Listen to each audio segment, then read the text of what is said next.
喺當代家庭同教育現場中，螢幕已然成為最穩定嘅育兒工具之一。孩子喺學會行路之前，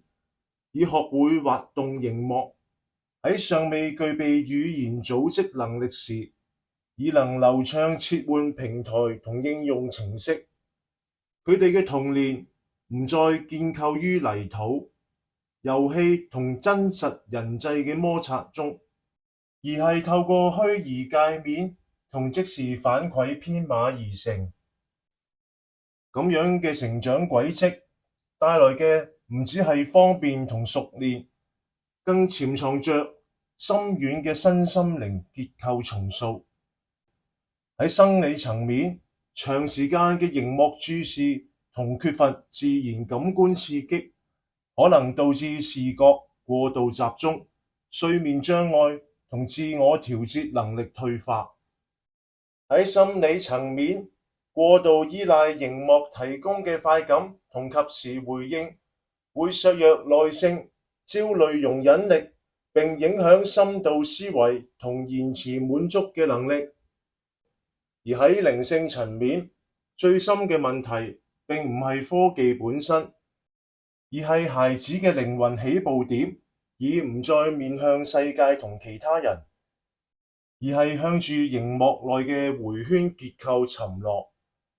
當一個生命自幼即由推播演算法所餵養，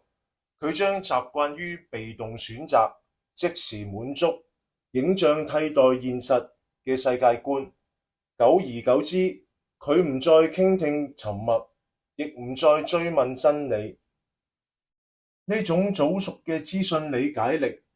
卻伴隨靈性嘅遲鈍同埋內在空洞，構成咗一種文明性嘅悖論。外在嘅智力高度成熟，內在嘅靈魂卻無根而漂浮。孩子嘅靈性空間唔再向創造者敞開，而係被聲光同內容輪流佔據得無法安靜。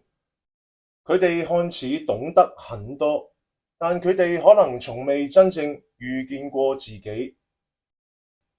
真正嘅教育從來唔係俾孩子更多嘅資訊選擇權，而係培養佢哋辨識何者為真、何者為虛嘅靈性深度。真正嘅成長亦唔係喺技能上超越同齡人，